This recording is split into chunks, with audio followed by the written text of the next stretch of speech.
This is Your Anxiety Toolkit, episode number 186.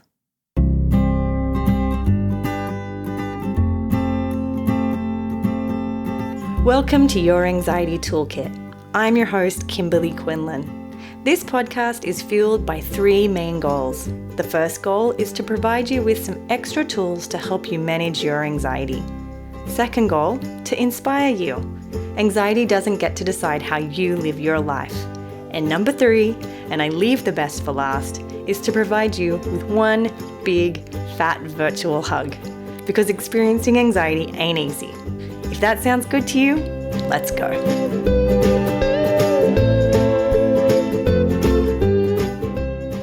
Welcome back. So happy to have you with me today.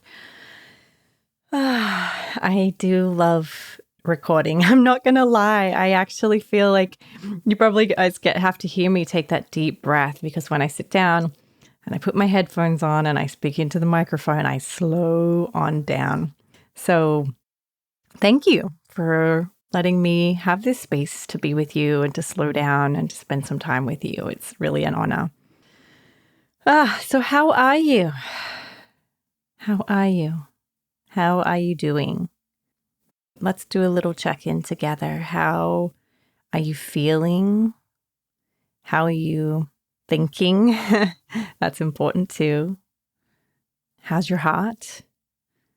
You know, a lot of you have mentioned that you have been getting vaccinated and going back to some normalcy after a really, really difficult year of isolation. I know I am. My children are starting to go back to school, which was really scary and weird. I'm still not back in the office, but I'm starting to sort of venture out a little more than we were. So yeah, lots and lots of changes. I just want to check in. How are you? Have you asked yourself how you are today? It's important. We must do it every single day. How are you?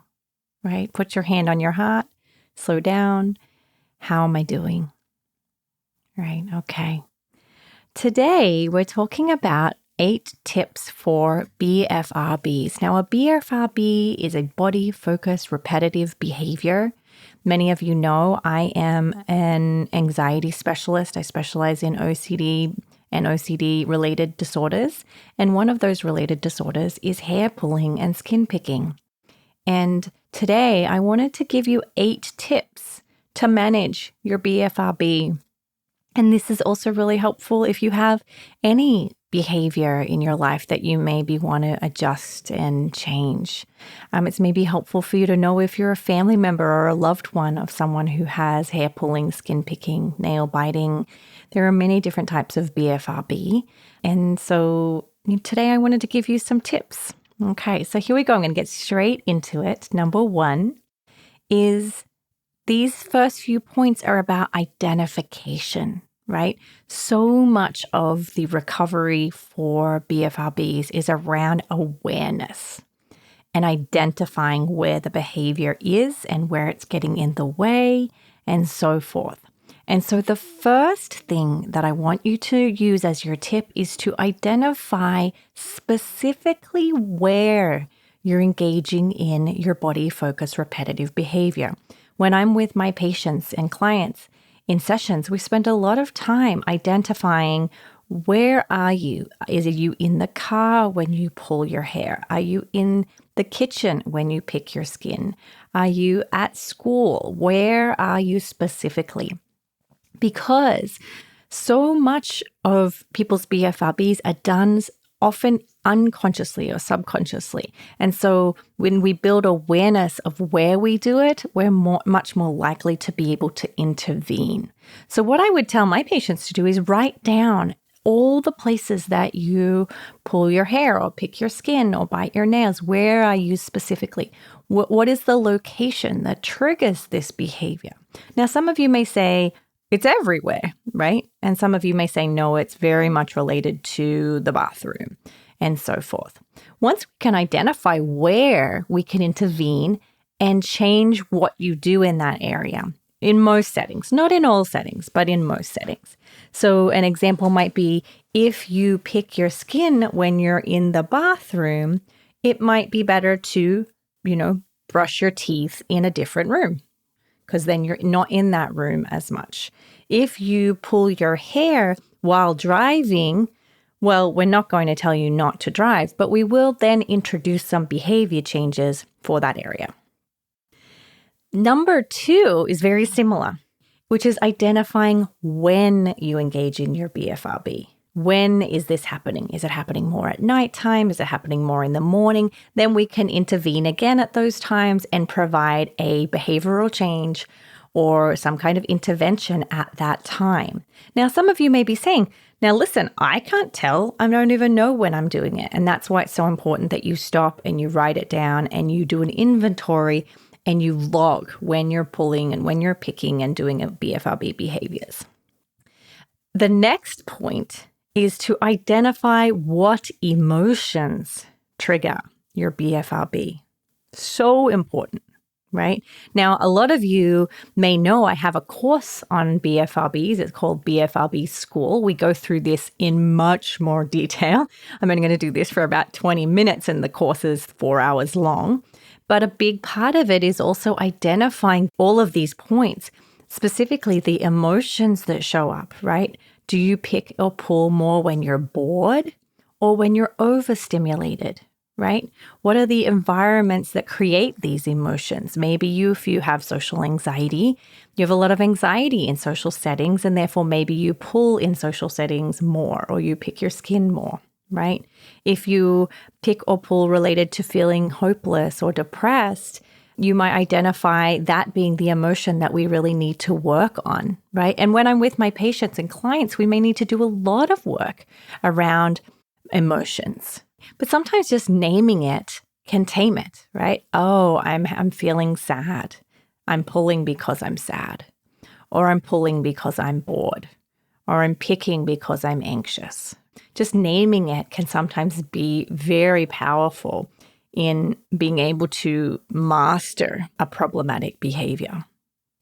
In addition, and I'll go over this in a later point, we may also want to tend to that emotion compassionately, which is super important. Emotions show up for a reason. They give us a lot of information about how we're doing and how we're coping and so forth. And so, sometimes that can really be helpful for us to then know how to take care of ourselves, right? All right, number 4, we are identifying what thoughts you are having. This is so huge, you guys. And we spend a lot of time on this in BFRB school, which is basically identifying. Now, I believe there are 2 different types of thoughts. Thoughts are just a thought, so don't really take me too seriously with this, but I have spent a lot of time with my patients and clients talking about 2 different types of thinking. The first type of thinking is a cognitive distortion or thought error, right? That's just where the thoughts you're having are wrong, right? Or not factual, based on irrational thinking. And that might be, I have to pull this hair out or I will die, right? Or if I don't pop this pimple, I won't be able to handle the anxiety and I'll fail my math test that I'm about to take, right? So where we would go through and identify these specific thought errors that you're having, which end up sort of creating an environment where you pick and pull. Now, the reason I say there are 2 types of thoughts is there is also a type of thought that I call an allowing thought. An allowing thought is the thought that you have that gives you permission to pick and pull. So they're thoughts like, oh, just this one. Or I'll pull this one and then that will be the last one. And then I will, I'll do something different. Or if I don't pull this one, like I said, bad things might happen, right? So it's sort of giving you permission to pull. This type of thought can be really problematic, and we want to catch them and correct them because they're the thoughts that are basically going, yeah, it's fine. Go ahead, pick and pull. A lot of people who have BFRBs struggle so much because, number one, they want to stop their behaviors, but on the other side, they kind of don't, right? That's a normal experience for someone with a body-focused repetitive behavior. They don't want the consequences of the scab or, a bald spot or so forth. But The picking and pulling provide them soothing, removal of discomfort, sometimes pleasure, sometimes fun. So we want to look at that as being just the facts. We're not judging that. That's just the way that it is. It's very common. But because a lot of people in those moments want to pick and pull, even though they don't like the consequences, we want to really look at that allowing thought, right? And identify that. At least even identifying it is a huge step in the right direction. Number 5 is now the big where we do a big shift, which is to find alternative behaviors. So once you've identified where you're pulling or picking, when you're pulling and picking, what emotions trigger it, what thoughts trigger it, then we want to intervene with a behavior change. Sometimes we can't change the thought. If you have the thought, I want to pick and pull, maybe you're not going to want to change that. But what we can do is change our reaction to that thought. And so instead of picking and pulling, we might change our reaction by tolerating that emotion or that thought or that urge or that sensation. We may also find an alternative by finding something else to do that gives us the same benefit of the hair pulling and the skin picking. So if you pick because it relieves you of anxiety, we might intervene by giving you a different behavior that soothes your anxiety. Maybe playing with silly putty. Maybe it's doing a Sudoku. Maybe it's talking to a friend. Maybe it's listening to music. There are so many ways. Again, we cover this in BFRB school, but I want to give you the basics today. Is with so many ways to soothe ourselves other than BFRBs. Now, the 6th point is to block the behavior specifically related to the body part. So if let's say you're someone who pulls your eyebrows and you know that you pull your eyebrows most when you're studying, we may want to cover your eyebrows while you're studying. A lot of my patients and clients have intervened by wearing a hat when they're studying, wearing gloves if you're someone who picks your skin, wearing gloves while you're driving, getting nails, long nails, or cutting your nails really short, right? So this blocks your ability to do the BFRB. And again, I don't want to overwhelm you. This is a lot of stuff, but collectively, these small changes can make large differences. Some ideas. But again, you're going to have to get creative because often with clients and patients, we're kind of getting creative as much as we can with what would work and what's within your budget and what is tolerable, what's socially acceptable, and so forth. Now, number 7 is to find support. So important. There are amazing organizations such as BFRB.org. If you haven't heard of them, head on over. They're amazing. They've got some amazing support there. There are online support groups on Facebook. If you're needing more skills, you can go to BFRB school, the course we have through CBT school, to help you get resources there. There are so many opportunities for you to find other people who are going through what you're going through. There are online groups, support groups. I know a lot since COVID have really started up, but even before then in local areas, there were support groups. So anytime and anywhere you can find support, find resources, surround yourself with people and places that motivate you and fill your heart, make you feel less alone. And then the last point is the most important, which is to practice self-compassion daily. Most people with skin picking and hair pulling are really hard on themselves. Number 1, I think because they're stuck doing behaviors that they don't want to do, but they also do want to do, and that's very confusing for them. Number 2, often people with BFRBs have been negatively judged by people, maybe because of the scabs on their skin or bald patches or missing eyelashes.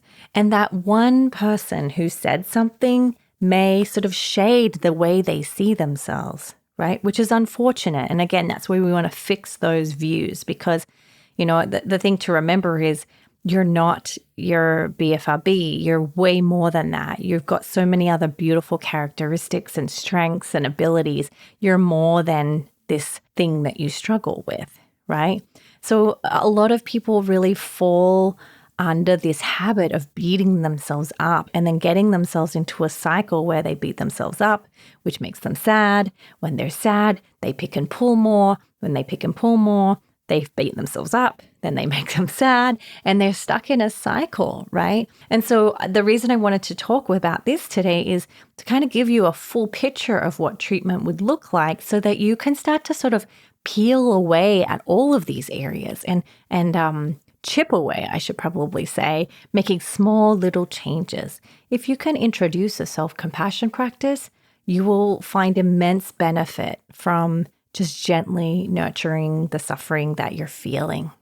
So it's super, super important for everybody, but particularly for those who are really hard on themselves.